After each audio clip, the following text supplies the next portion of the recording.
Like nobody made money on the first record.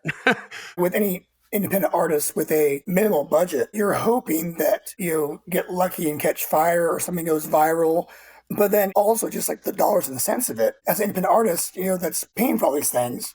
If it was any other business, your ROI on your investment is like 10% with those playlisting things. 1 million streams get you a little over $3,000. If your cost of your promotion is almost $3,000 and you're only getting 10% of that back, that's a hard business plan to keep going. Yeah. Not super sustainable on that. I'll give you a dime. Yeah, I'll give you $1. You give me a dime. Let's go.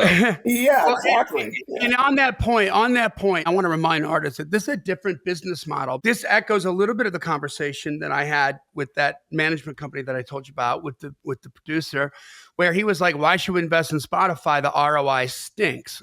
Like they pay crappily. The dichotomy is in the same sentence. He's like, we want to create a JV with a label. Well, you're going to need to be doing a boatload of Spotify business to attract a label enough to want to, give you a joint venture as opposed to a 360 deal. But the second thing is that when it comes to art, there is, let's call it like little moments of critical mass along the way where something kind of blows up a little bit and takes on a life of its own.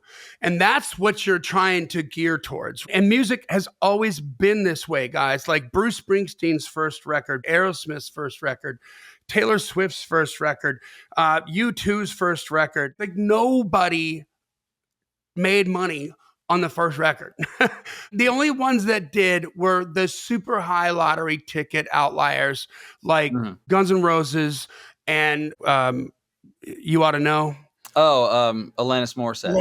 Alanis Morissette. Like those, if the record business could work like that, it would be amazing, right? But it doesn't. It usually, they're losing money on the first record. They're hopefully breaking even on the second record. And the third record is when the critical mass happens and everybody makes that big return. So you've got to understand it like that.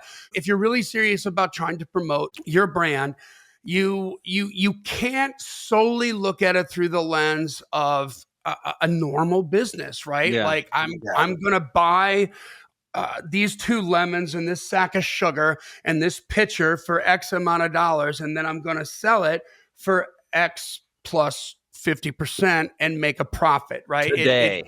Right. Yeah, today. Like it doesn't work like that. Not for hardly anybody.